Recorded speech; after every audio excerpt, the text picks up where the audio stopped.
Chapter 29. Mr. Collins felt a great sense of triumph due to this invitation. He eagerly anticipated the chance to show off his patroness's grandeur to his astonished guests and to let them witness her politeness towards him and his wife. Lady Catherine's condescension in offering this opportunity was something he couldn't admire enough. "I confess," he said, "that I wouldn't have been surprised if her ladyship had invited us over for tea and an evening at Rosings this Sunday. Given her affable nature, I expected it. But who could have foreseen such an extraordinary gesture? Who could have imagined that we would receive an invitation to dine there, and one that includes the entire party, so soon after your arrival?" "I'm not surprised by what has occurred," replied Sir William. "My life's experiences have given me an understanding of the manners of the aristocracy. Elegant displays like this are not uncommon at court." Throughout the day and the next morning, everyone couldn't stop talking about their visit to Rosings. Mr. Collins carefully informed them of what to expect, so the grand rooms, numerous servants, and sumptuous dinner wouldn't overwhelm them. As the ladies prepared for the visit, Mr. Collins reassured Elizabeth about her attire. He emphasized that Lady Catherine didn't require the same elegance from her guests as she did from herself and her daughter. He suggested simply wearing something a bit more refined than their everyday attire. While they were dressing, Mr. Collins came to their doors a few times, urging them to hurry as Lady Catherine despised waiting for her meals. The tales of Lady Catherine's intimidating nature and extravagant lifestyle frightened Maria Lucas, who wasn't accustomed to such grand company. She was as apprehensive about her introduction to Rosings as her father had been about his presentation at St. James's. The weather was pleasant, allowing them to enjoy a walk through the park of about half a mile. Every park had its own beauty, and Elizabeth found much to admire. However, she wasn't as ecstatic as Mr. Collins expected her to be about the scenery. She was only slightly interested in his description of the house's windows and the cost of the glazing. As they ascended the steps to the hall, Maria's anxiety grew, and even Sir William appeared less composed. Elizabeth, however, remained undaunted. She had heard nothing about Lady Catherine that indicated she possessed any extraordinary talents or virtues. Her grandeur appeared to stem mainly from her wealth and social status. Elizabeth suspected that Lady Catherine was precisely as Mr. Wickham had portrayed her. After briefly examining Lady Catherine, who bore some resemblance to Mr. Darcy in her countenance and demeanour, Elizabeth turned her attention to Lady Catherine's daughter. She was amazed at how thin and small Mr. Burf was, with no physical likeness between mother and daughter. Mr. Burf appeared pale and fragile, with insignificant features. She rarely spoke, except in a soft voice to Mrs. Jenkinson, who seemed entirely focused on her well-being. Upon returning to the drawing-room, Lady Catherine dominated the conversation, sharing her opinions on various topics in an authoritative manner that left no room for dissent. She inquired into Charlotte's household affairs in great detail, offering advice on their management. Elizabeth noticed that nothing was too insignificant for Lady Catherine's attention if it allowed her to dictate to others. She also asked numerous questions about Elizabeth's family, showing particular interest in her connections, although she knew the least about them. Lady Catherine seemed to consider Elizabeth a genteel and pretty young woman. When Lady Catherine inquired about Elizabeth's father's estate and its entailment to Mr. Collins, Elizabeth affirmed it.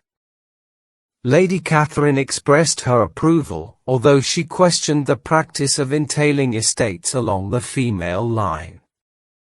She also inquired about Elizabeth's talents, asking if she played and sang. Elizabeth admitted to some musical ability.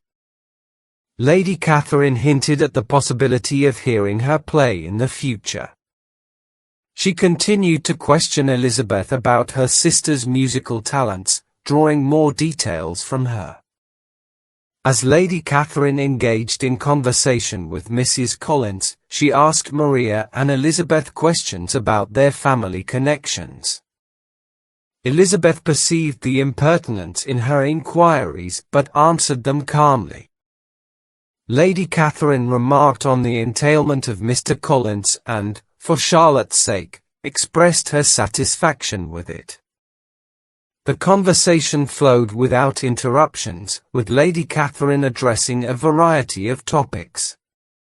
She didn't seem to allow anyone to challenge her opinions. When the ladies returned to the drawing room after dinner, they mainly listened to Lady Catherine's discourse. She spoke authoritatively on various subjects, and her manner left no room for opposing views. She also inquired about Charlotte's domestic affairs in detail, offering advice. Elizabeth couldn't help but perceive the impertinence in her questions, but she responded composedly. Lady Catherine then inquired about Elizabeth's father's estate and its entailment to Mr. Collins. Elizabeth confirmed this arrangement, and Lady Catherine expressed her approval, although she questioned the practice of entailing estates along the female line. Lady Catherine also inquired about Elizabeth's talents, specifically her musical abilities. Elizabeth admitted to some musical skill, and Lady Catherine hinted at the possibility of hearing her play in the future. She continued to question Elizabeth about her sister's musical talents, drawing more details from her. While Lady Catherine conversed with Mrs. Collins, she directed some questions toward Maria and Elizabeth, particularly the latter, about whom she knew the least. Lady Catherine described Elizabeth as a genteel and pretty young woman. She asked Elizabeth if her father's estate was entailed on Mr. Collins, to which Elizabeth confirmed. Lady Catherine expressed her satisfaction with this arrangement, especially for Charlotte's sake, and questioned the need to entail estates through the female line. The conversation continued, and Lady Catherine's authoritative tone left little room for dissent. No governess. How was that possible? 5 daughters brought up at home without a governess.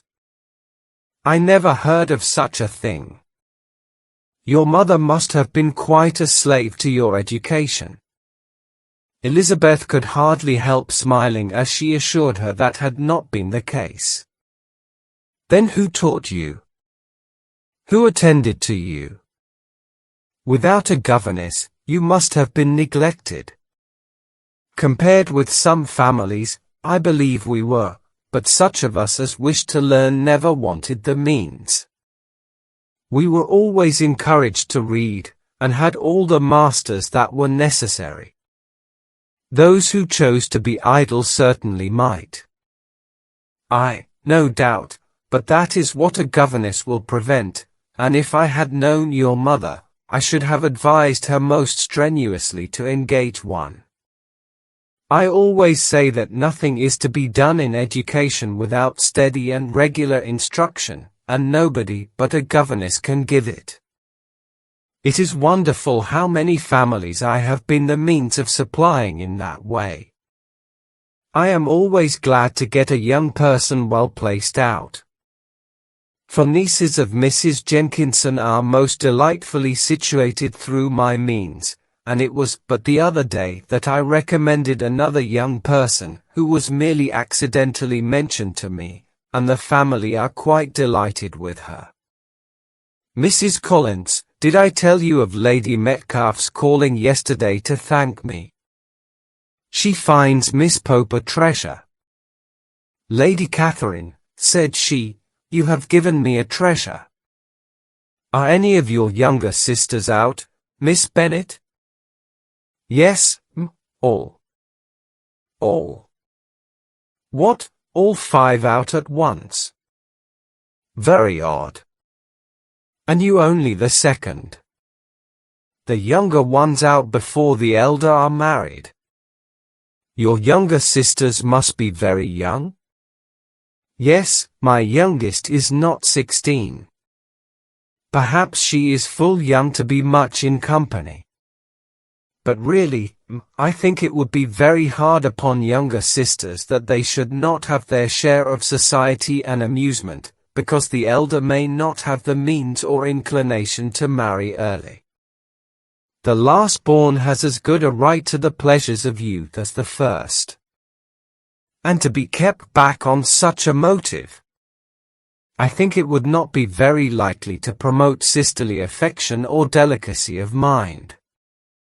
Upon my word, said her ladyship, you give your opinion very decidedly for so young a person. Pray, what is your age? With 3 younger sisters grown up, replied Elizabeth, smiling, your ladyship can hardly expect me to own it. Lady Catherine seemed quite astonished at not receiving a direct answer, and Elizabeth suspected herself to be the first creature who had ever dared to trifle with so much dignified impertinence. You cannot be more than 20, I am sure, therefore you need not conceal your age. I am not 21. When the gentlemen had joined them, and tea was over, the card tables were placed. Lady Catherine, Sir William, and Mr. and Mrs. Collins sat down to quadrille, and as Mr. Burf chose to play at casino, the 2 girls had the honour of assisting Mrs. Jenkinson to make up her party. Their table was superlatively boring. Scarcely a syllable was uttered that did not relate to the game, except when Mrs. Jenkinson expressed her fears of Mr. Burf as being too hot or too cold, or having too much or too little light. A great deal more passed at the other table. Lady Catherine was generally speaking, stating the mistakes of the 3 others, or relating some anecdote of herself. Mr. Collins was employed in agreeing to everything her ladyship said, thanking her for every fish he won, and apologizing if he thought he won too many. Sir William did not say much. He was storing his memory with anecdotes and noble names. When Lady Catherine and her daughter had played as long as they chose, the tables were broken up, the carriage was offered to Mrs. Collins, gratefully accepted, and immediately ordered. The party then gathered round the fire to hear Lady Catherine determine what weather they were to have on the morrow. From these instructions, they were summoned by the arrival of the coach, and with many speeches of thankfulness on Mr. Collins's side, and as many bows on Sir William's, they departed. As soon as they had driven from the door, Elizabeth was called on by her cousin to give her opinion of all that she had seen at Rosings, which, for Charlotte's sake, she made more favourable than it really was. But her commendation, though costing her some trouble, could by no means satisfy Mr. Collins, and he was very soon obliged to take her ladyship's praise into his own hands. Chapter 30. Sir William stayed at Hunsford for only a week, but during his visit, he became convinced that his daughter was comfortably settled and had a husband and neighbour who were not often found. While Sir William was there, Mr. Collins spent his mornings taking him for drives in his gig and showing him the countryside. However, once Sir William departed, the family returned to their usual routines. Elizabeth was relieved to find that they didn't have to spend as much time with her cousin as before. Most of his time between breakfast and dinner was now spent either working in the garden or reading, writing, and looking out the window in his book room, which faced the road. The ladies, on the other hand, sat in a room at the back of the house. Initially, Elizabeth had wondered why Charlotte didn't prefer to use the dining parlor for everyday activities. It was a larger room with a more pleasant atmosphere. However, she soon realized that Charlotte had a good reason for her choice. Mr. Collins would have been a much less frequent presence in his own room had they all sat in a livelier space. Elizabeth appreciated Charlotte's thoughtful arrangement. From their drawing room, they couldn't see much happening in the lane, and Mr. Collins provided updates on the passing carriages, especially when Mr. Burf drove by in her phaeton, which seemed to occur almost daily. Mr. Burf occasionally stopped at the parsonage for a brief conversation with Charlotte, but rarely got out of her carriage. Mr. Collins continued to walk to Rosings on most days, and Charlotte often accompanied him. Elizabeth couldn't understand why they devoted so many hours to this, until she realized there might be other family livings to be assigned. Occasionally, Lady Catherine herself paid them a visit, and she noticed every detail in the room. Lady Catherine inquired about their activities, examined their work, and offered advice or criticism on various matters, from furniture arrangement to housekeeping. If she accepted any refreshments, it seemed only to find fault with the portion sizes of Mrs. Collins's meals. Elizabeth observed that Lady Catherine, though not a county magistrate, was highly active in her parish. Mr. Collins brought even the smallest concerns of the villagers to her attention. Whenever there were quarrels, discontentment, or poverty among the cottagers, Lady Catherine would go to the village to resolve their disputes, silence their complaints, and restore peace and prosperity. Their regular dining engagements at Rosings took place about twice a week, and the gatherings were much like the first one, except for the absence of Sir William and the presence of only one card table in the evening. Due to the limited social scene in the neighborhood, the Collins family didn't have many other engagements. However, this suited Elizabeth just fine, as she found her days comfortable enough. She enjoyed pleasant conversations with Charlotte, and the fine weather for the season allowed her to enjoy outdoor activities. Her favorite pastime was walking along the open grove on the side of the park where there was a sheltered path that seemed to be overlooked by Lady Catherine's curiosity.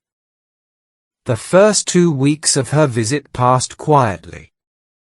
Easter was approaching, and a new addition to the Rosings family was expected in the week leading up to it. Elizabeth had heard that Mr. Darcy would be arriving there in a few weeks, and although she preferred the company of many others over his arrival would bring something new to the Rosings parties. She looked forward to seeing how hopeless Miss Bingley's designs on him were, especially since Lady Catherine seemed to have high hopes for their match. Lady Catherine spoke of Mr. Darcy's impending arrival with great satisfaction, expressed her admiration for him, and appeared slightly irritated that he had already been seen frequently by Miss Lucas and herself. News of Mr. Darcy's impending arrival quickly reached the parsonage. Mr. Collins spent the entire morning within view of the lodges that opened onto Hunsford Lane, eagerly awaiting confirmation of Mr. Darcy's arrival. As soon as he saw Mr. Darcy's carriage enter the park, he hurried home with the news. The following morning, Mr. Collins rushed to Rosings to pay his respects. 2 of Lady Catherine's nephews required their presence, as Mr. Darcy had brought with him Colonel Fitzwilliam, his younger cousin.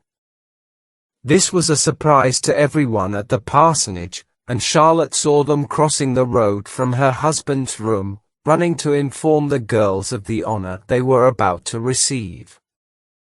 Elizabeth barely had time to disclaim any right to the compliment before their arrival was announced by the doorbell. Shortly afterward, the three gentlemen entered the room. Colonel Fitzwilliam, the first to enter, was around 30 years old and, though not handsome, had the manners and demeanor of a true gentleman.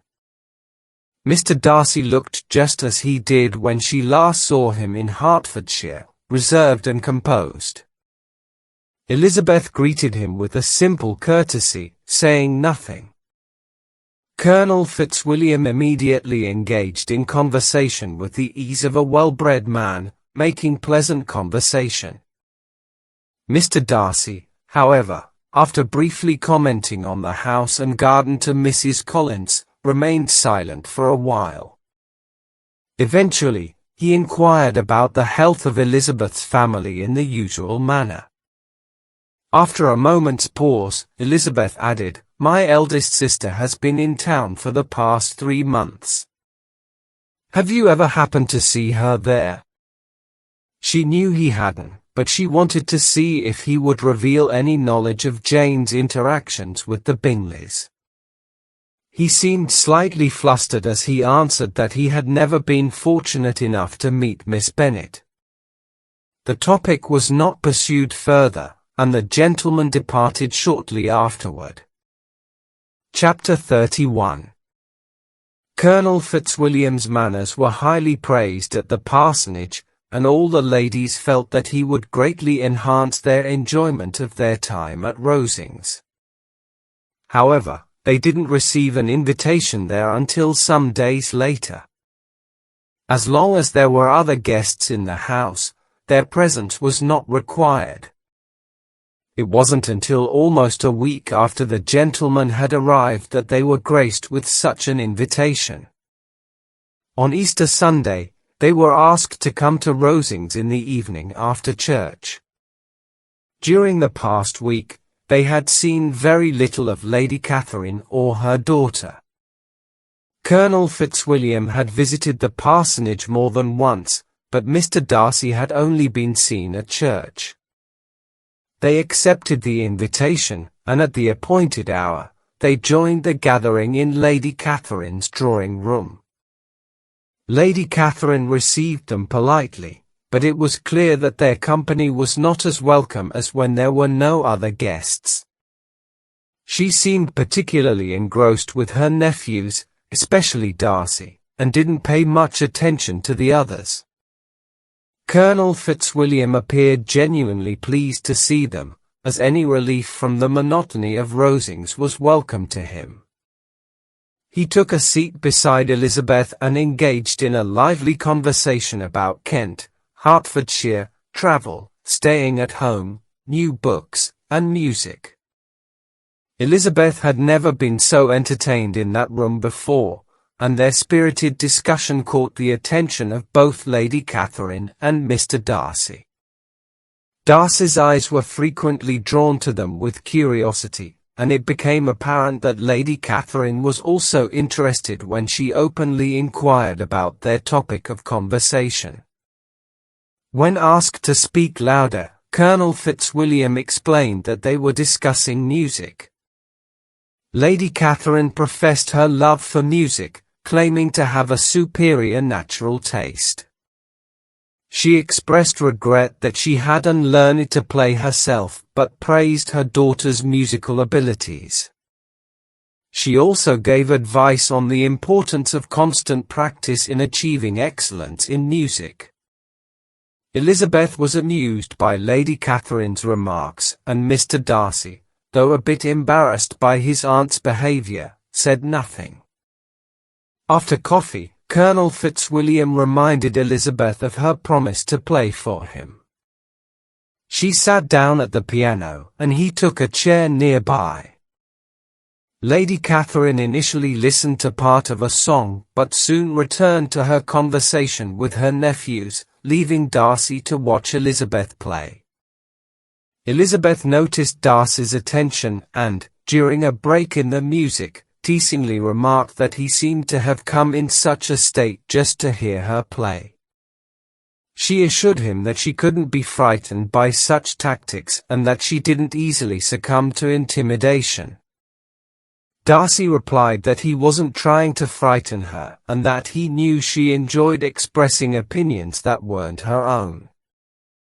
Elizabeth laughed at the depiction of herself and told Colonel Fitzwilliam that Darcy would give him a skewed impression of her. She playfully warned Darcy that she might reveal things that would shock his family. Darcy smiled and assured her he wasn't afraid of her.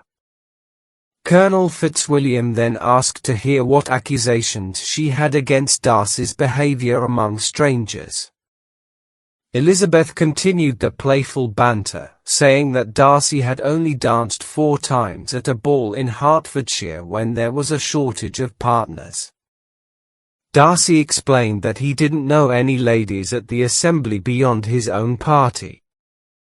Lady Catherine intervened, asking what they were discussing. Elizabeth began playing again, and Lady Catherine listened briefly before offering her opinions on Elizabeth's performance and providing instructions on execution and taste. Elizabeth received Lady Catherine's comments politely and continued to play until it was time for Lady Catherine's carriage to take them home. Chapter 32.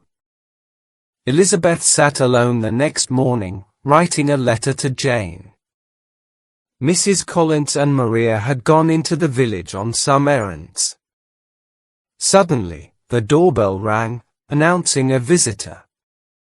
Although she hadn't heard a carriage, Elizabeth suspected it might be Lady Catherine de Bourgh.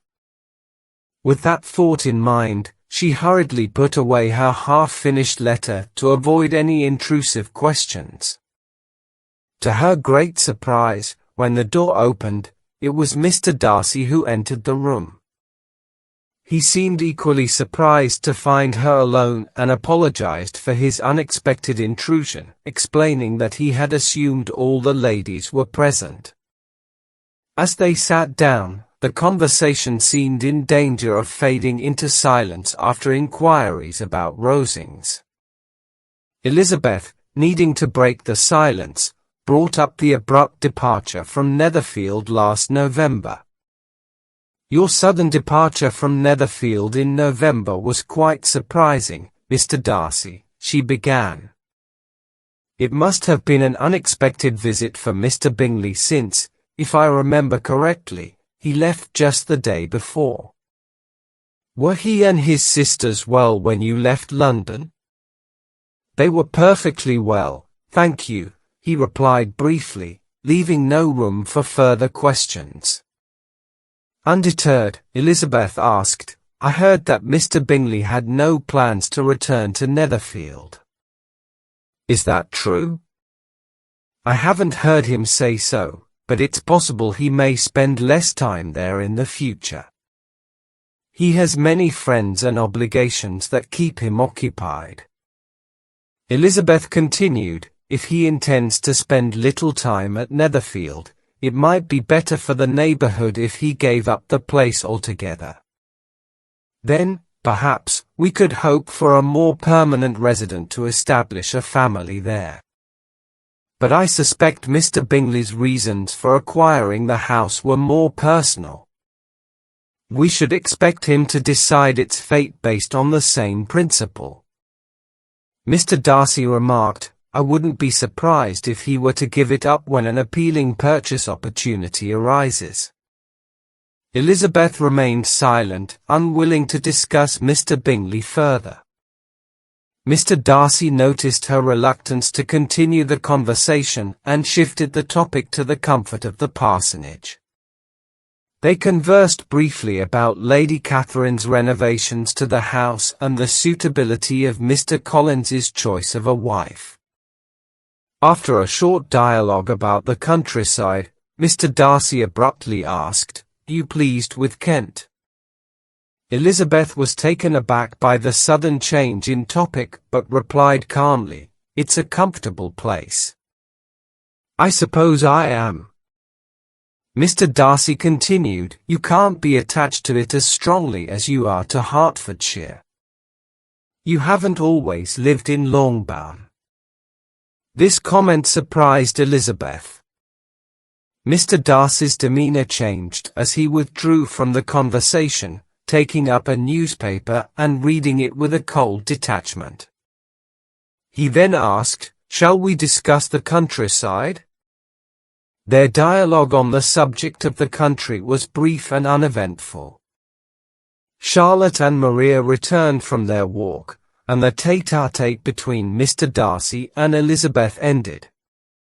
Charlotte speculated on Mr. Darcy's motives for visiting them so often, suggesting that he might be in love with Elizabeth. However, Elizabeth's observations did not support such a notion. Mr. Darcy's visits remained a mystery, and she found his presence unanimated and often silent. Mrs. Collins had once proposed the idea of Mr. Darcy being partial to Elizabeth, but Elizabeth dismissed it as unlikely. She didn't want to raise expectations that could lead to disappointment. In her well-intentioned plans for Elizabeth, Mrs. Collins even considered the possibility of a match between her and Colonel Fitzwilliam, who was the most pleasant of men and seemed to admire Elizabeth. However, Elizabeth couldn't help but compare Colonel Fitzwilliam to her former favourite, Mr. Wickham, finding the former to be less charming in manners. Nevertheless, Mrs. Collins was convinced that Elizabeth's dislike of Mr. Darcy would fade if she believed she had any power over him. Chapter 33. Elizabeth had several unexpected encounters with Mr. Darcy while walking in the park. She found it quite frustrating that fate seemed to bring him to places where no one else was present. To avoid such situations in the future, she initially mentioned that the park was one of her favorite spots. However, to her surprise, they kept running into each other, even on a third occasion.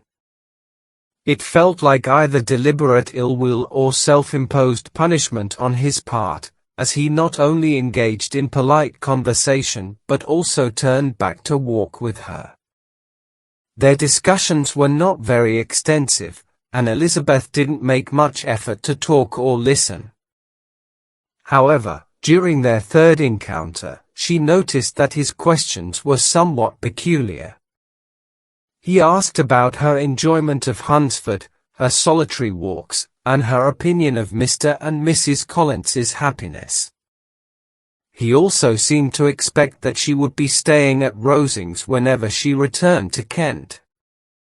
His words hinted at something deeper, possibly related to Colonel Fitzwilliam. Elizabeth assumed that if he meant anything specific, it had to do with some potential development in that direction. It troubled her slightly, and she was relieved when they reached the gate opposite the parsonage. On another day, as she was walking and rereading Jane's recent letter, Colonel Fitzwilliam unexpectedly joined her. She quickly put away the letter and greeted him with a smile, pretending not to have known about this path he walked. They discussed her departure from Kent scheduled for Saturday. Colonel Fitzwilliam mentioned Mr. Darcy's control over the arrangements and how Mr. Darcy liked to have things his way. Elizabeth playfully commented on Mr. Darcy's caring nature towards Mr. Bingley, suggesting he could secure a lasting convenience by marrying. She also wondered if Mr. Darcy's sister was fulfilling a similar role. Colonel Fitzwilliam, aware of some confidential information, hinted at Mr. Darcy's involvement in preventing a friend from making an imprudent marriage but did not provide specifics. Elizabeth was left feeling indignant about Mr. Darcy's interference, and their conversation shifted to more neutral topics. Colonel Fitzwilliam, in a playful manner, inquired about her thoughts on Mr. Darcy's character and his conduct regarding his friend's affairs. Elizabeth defended her position, but the conversation ended ambiguously. Later, she pondered the implications of Mr. Darcy's actions.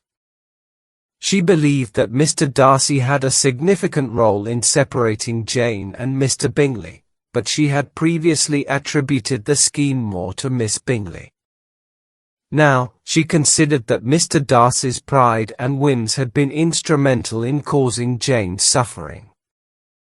She thought about the strong objections mentioned by Colonel Fitzwilliam and realized they might relate to Jane's family background, one uncle a country attorney, and another involved in business in London.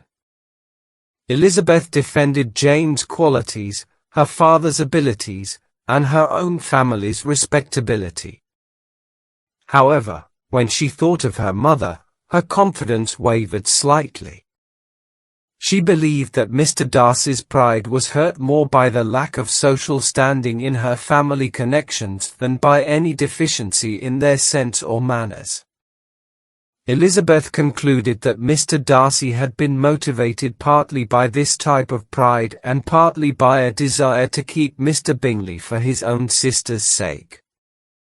The emotional turmoil from these thoughts gave her a headache, and she decided not to accompany her cousins to Rosings for tea. Mrs. Collins understood that she was unwell and didn't insist on her attending, but Mr. Collins was concerned about Lady Catherine's potential displeasure due to her absence. Chapter 34. Once they had departed, Elizabeth, seemingly intent on stoking her own irritation towards Mr. Darcy as much as possible, decided to occupy herself with examining all the letters that Jane had written to her since arriving in Kent. These letters contain no explicit complaints, nor did they dwell on past events or convey any sense of present suffering. However, a lack of the usual cheerfulness that characterized Jane's writing style was evident in almost every line. Previously, Jane's letters had radiated serenity, kindness, and goodwill towards everyone. Elizabeth now scrutinized every sentence that hinted at uneasiness, a level of attention they hadn't received upon the initial reading. Mr. Darcy's disgraceful boast about the misery he had inflicted upon Jane heightened Elizabeth's awareness of her sister's suffering. She found some solace in the knowledge that Mr. Darcy's visit to Rosings would conclude the day after tomorrow, and even more so in the thought that she would be reunited with Jane in less than a fortnight, able to contribute to her sister's emotional recovery with all the affection she could offer.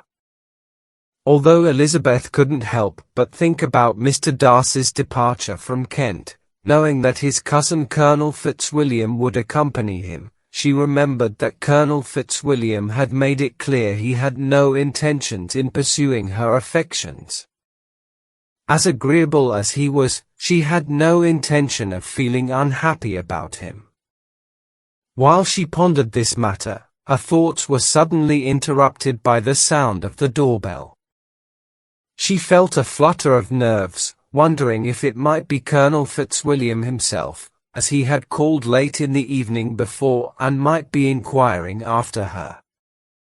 However, this idea quickly dissipated, replaced by a very different emotion when, to her utter astonishment, Mr. Darcy walked into the room.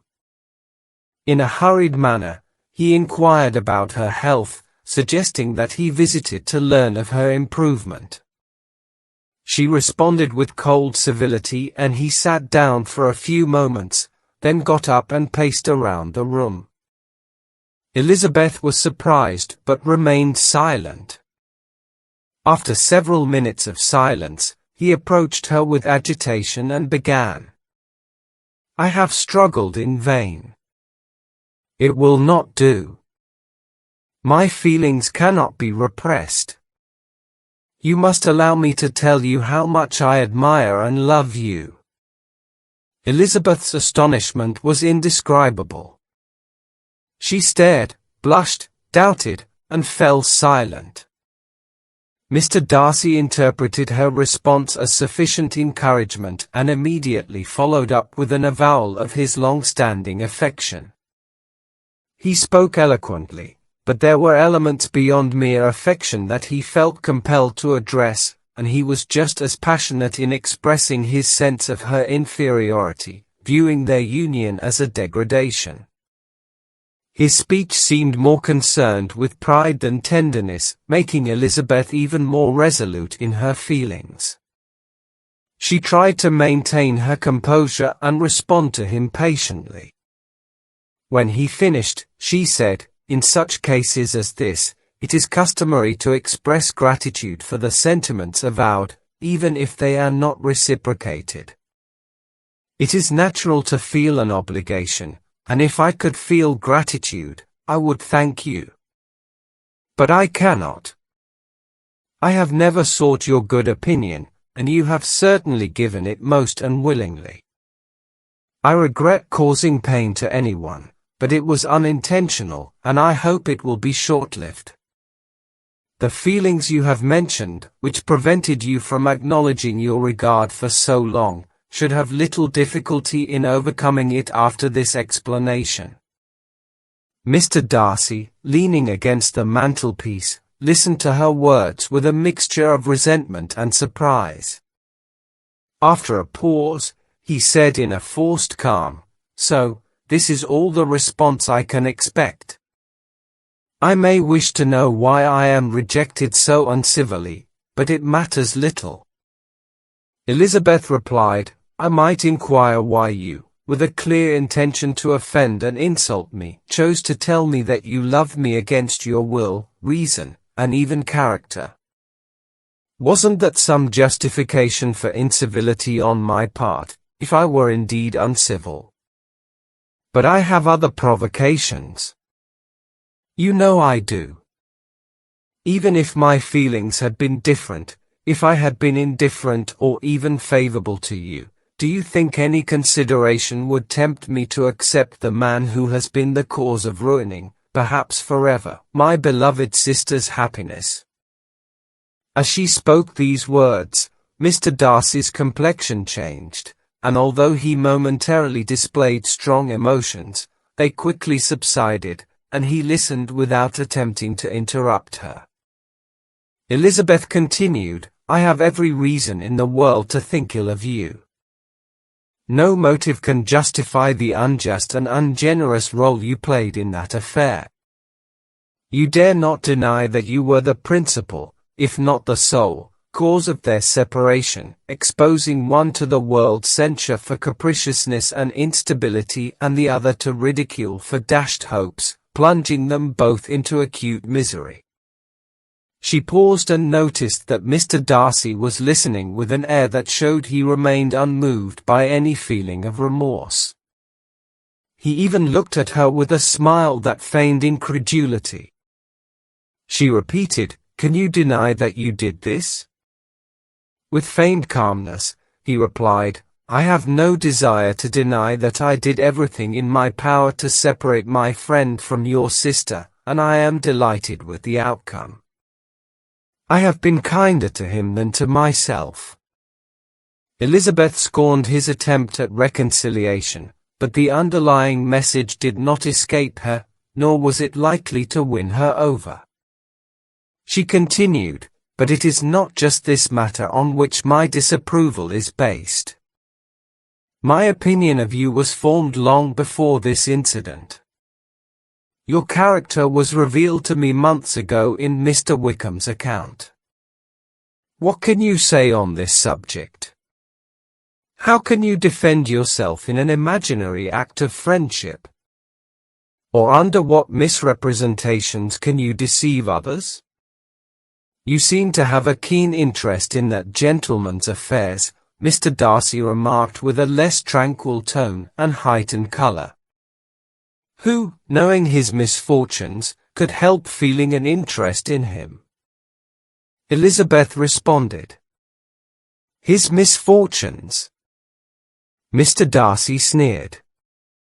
"Yes, his misfortunes have indeed been great." Elizabeth retorted with fervor, and your infliction. You have reduced him to his present state of poverty, relatively speaking. You have deprived him of the advantages that were intended for him. You have taken away the best years of his life, years of independence that were rightfully his. You have done all of this, and yet you treat the mention of his misfortunes with contempt and ridicule. With agitation, Mr. Darcy paced across the room and exclaimed, "And this is your opinion of me? This is how you see me? Thank you for explaining it so clearly. My faults, according to this assessment, are indeed grave. But perhaps," he added, stopping and turning toward her, "these offenses might have been overlooked if I had concealed my struggles with greater discretion and flattered you into believing that my motives were driven solely by unqualified, pure affection. But I abhor all forms of deception.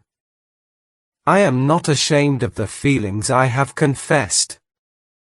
They were natural and just.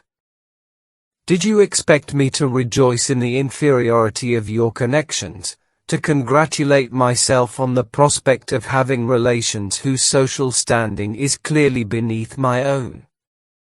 Elizabeth felt her anger growing with each passing moment, yet she tried her utmost to respond to him with patience. She said, "You are mistaken, Mr. Darcy, if you think that your manner of declaration affected me in any other way than sparing me the discomfort of refusing you had you behaved more gentlemanly." Mr. Darcy seemed startled by this statement, but he remained silent. Elizabeth continued, "You could not have proposed marriage to me in any manner that would have tempted me to accept it." His astonishment was evident, and he looked at her with a mixture of incredulity and humiliation. She went on, "From the very beginning of our acquaintance, I felt certain of your arrogance, your conceit, and your selfish disregard for the feelings of others. Your behavior provided a solid foundation for my disapproval, upon which subsequent events have built an insurmountable dislike. I hadn't known you for a month before I realized that you were the last man on earth I would ever consider marrying. You have said enough, madam. I fully understand your sentiments and now have reason to be ashamed of my own. Forgive me for taking up so much of your time, and accept my best wishes for your health and happiness." With these words, Mr. Darcy hastily left the room, and Elizabeth heard him open the front door and leave the house. Her mind was in turmoil, and she didn't know how to console herself. She felt too weak to stand, so she sat down and cried for half an hour. Reflecting on what had just transpired only intensified her astonishment. The idea that Mr. Darcy, who had been in love with her for so many months, would propose marriage to her was almost unbelievable. Although it was gratifying to unknowingly inspire such a deep affection in him, his pride and shameless admissions about his actions regarding Jane had erased any pity she might have initially felt. She continued to reflect on these events until the sound of Lady Catherine's carriage approaching made her realize she was in no condition to face Charlotte's scrutiny, so she rushed to her room. Chapter 35. Elizabeth awoke the following morning, her mind consumed by the same thoughts and reflections that had kept her awake the night before. She couldn't shake off the shock of recent events. It dominated her every thought, rendering her unable to concentrate on anything else. With no appetite for tasks or distractions, she decided, after breakfast, to treat herself to some fresh air and exercise. Initially, she set out on her usual path, intending to take her favorite walk. However, the memory of Mr. Darcy occasionally venturing there made her pause. Instead of entering the park, she turned onto a lane that would lead her farther away from the main road. On one side, the park fence still marked the boundary, and she soon passed through one of the gates and entered the grounds. Walking along that stretch of the lane a few times, the pleasant morning tempted her to stop at the gates and peer into the park. The 5 weeks she had spent in Kent had significantly changed the landscape, and each day brought more greenery to the budding trees. She was about to resume her walk when she caught a glimpse of a gentleman in a grove that bordered the park. He was heading her way, and fearing it might be Mr. Darcy, she quickly retraced her steps. As the approaching figure drew nearer, she couldn't help but hear her name spoken. Though she initially turned away, upon recognizing Mr. Darcy's voice, she moved back toward the gate. He had reached it by then, and with a slightly haughty demeanor, he offered her a letter which she instinctively accepted. With a curt nod, he turned and disappeared into the plantation, quickly out of sight. With no anticipation of pleasure but intense curiosity, Elizabeth opened the letter. To her growing amazement, it contained 2 tightly written sheets of paper with an equally dense envelope. She continued walking along the lane as she began to read. The letter was dated from Rosings, at 8 o'clock in the morning, and it read as follows. Do not be alarmed, madam, upon receiving this letter, fearing it may contain a repetition of sentiments or offers that disgusted you last night. I write without any intention to cause you pain or to humble myself by dwelling on wishes that, for the happiness of both, should be forgotten as soon as possible. The effort necessitated by the writing and reading of this letter should have been spared, had my character not demanded it. Therefore, pardon the frankness with which I demand your attention, though I know your feelings will reluctantly oblige. Last night, you charged me with 2 offenses of very different natures, though not of equal significance. First, you accused me of separating Mr. Bingley from your sister, indifferent to both your feelings. Second, you accused me of ruining Mr. Wickham's immediate prospects, disregarding various claims, honor, and humanity. To have intentionally severed the ties between my youth companion, my father's favorite, and a young man who depended largely on our patronage, a young man raised with the expectation of our support, would indeed be a wickedness beyond comparison with the separation of 2 young people whose affection had only grown over a few weeks. Yet, last night's blame, harshly placed upon me, prompted me to provide an account of my actions and motivations, which I hope will shield me from similar accusations in the future. If, in explaining myself, I must reveal sentiments that may offend you, I can only offer my regrets. The necessity compels me, and further apology would be futile. It did not take me long, after arriving in Hertfordshire, to observe, as others did, Mr. Bingley's preference for your elder sister over any other young lady in the vicinity. However, I did not suspect any deep attachment until the Netherfield ball. While I had the honor of dancing with you, it was Sir William Lucas's chance remark that first informed me of the general expectation of a marriage between Mr. Bingley and your sister. He spoke of it as a foregone conclusion, the timing being the only uncertain factor. From that moment, I watched my friend's behavior closely, and I could clearly see his deep affection for Miss Bennet. I also observed your sister, whose demeanor remained open, cheerful, and engaging as ever. Yet, I detected no sign of special regard from her. If your assessment of her feelings was accurate, then I must have been mistaken. Given your superior knowledge of your sister, your judgment is more likely to be correct.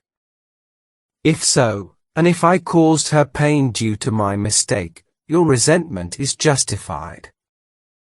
However, I must assert that the calmness of your sister's countenance and demeanor indicated to even the most discerning observer that, despite her amiable temperament, her heart was not easily moved. While I hoped she was indifferent, my judgments and decisions are guided by impartiality rather than desire. My objections to their union were not limited to what I reluctantly acknowledged last night as my own passionate feelings. The lack of a genuine connection between them would not be as great a detriment to Mr. Bingley as it would be to me. However, there were other reasons for my reluctance, reasons that still exist and affect both cases equally, although I had tried to forget them because they were not immediately before me. Allow me to briefly mention these reasons. While your mother's family situation might be considered unfavorable, it pales in comparison to the total lack of propriety displayed by your sister, your 3 younger sisters, and occasionally even your father. I beg your pardon, it grieves me to say this, but I must be honest. Yet, amid your concerns about your immediate family's shortcomings and your displeasure at this portrayal, take comfort in knowing that you and your eldest sister have conducted yourselves in a manner that has earned you praise, a reflection of your good sense and character. Lastly, I wish to emphasize that my opinion of all parties involved was confirmed after that evening, and my determination to protect my friend from what I deemed a most unfortunate alliance only grew stronger. As you may recall, Mr. Bingley left Netherfield for London the day after the ball, with the intention of returning soon. Now, let me explain the part one played. My sisters shared my unease and apprehension. We quickly discovered that our feelings aligned, and, recognizing the urgency of the situation, we decided to join him in London. There, I took on the role of pointing out to my friend the certain disadvantages of such a union, describing and emphasizing them fervently. Though my remonstrance may have momentarily shaken his resolve, I doubt it would have ultimately prevented the marriage, had it not been for the assurance I provided regarding your sister's indifference. He had previously believed her feelings for him were sincere, if not entirely equal in intensity. However, Mr. Bingley is a man of great modesty, and he places significant trust in my judgment. Thus, convincing him that he had deceived himself proved not to be a difficult task. Once he was persuaded, it took only a moment to dissuade him from returning to Hertfordshire. I cannot fault myself for doing so much. Only one aspect of my conduct troubles me in this entire affair, the extent to which I concealed your sister's presence in town. I knew it myself, and Miss Bingley was aware of it, but her brother remains ignorant to this day. Although it is possible they might have met without negative consequences, I feared that her brother's attachment had not waned enough for them to see each other without danger. Concealing this fact, this ruse, may have been beneath me, but it is done, and it was done for the best. I have nothing more to say on this matter, nor any other apologies to offer. Regarding the weightier accusation of harming Mr. Wickham, I can only refute it by providing a full account of his connection with my family. I am unaware of the specific allegations he has made against me, but I can provide multiple trustworthy witnesses to corroborate my account. Mr. Wickham is the son of a highly respectable man who managed the Pemberley estates for many years. Due to his faithful service, my father felt inclined to assist him, especially since George Wickham was his godson. My father supported his education at school and later at Cambridge, a crucial help given his own father's poverty resulting from his wife's extravagance. My father had great affection for Mr. Wickham and intended to provide for him if he chose the clergy as his profession. As for myself, my perception of him changed significantly many years ago. The vices and lack of principles that he carefully concealed from his best friend did not escape the notice of a young man of similar age to himself, who had the opportunity to observe Mr. Wickham in unguarded moments, something I, Mr. Darcy, could not have. Here, I must admit that my account may cause you discomfort, the extent of which only you can determine. However, regardless of any feelings it may engender, I must continue. George Wickham's intention was, unquestionably, to secure my sister's fortune, amounting to £30,000. Nevertheless, I cannot discount the possibility that the desire for revenge against me was a strong motivator as well. His revenge would indeed have been complete. This, madam, is an honest recollection of our shared experiences, and I hope you will not reject it as untrue. If you find my assertions unworthy due to your abhorrence of me, then you may consult my cousin, Colonel Fitzwilliam, who, because of our close relationship, constant intimacy, and his role as one of my father's executors, has been unavoidably privy to every detail of these events. If your animosity towards me makes my words suspect, you may still confide in my cousin, for the opportunity to deliver this letter to your hands later this morning. I will conclude by saying, God bless you. Fitzwilliam Darcy.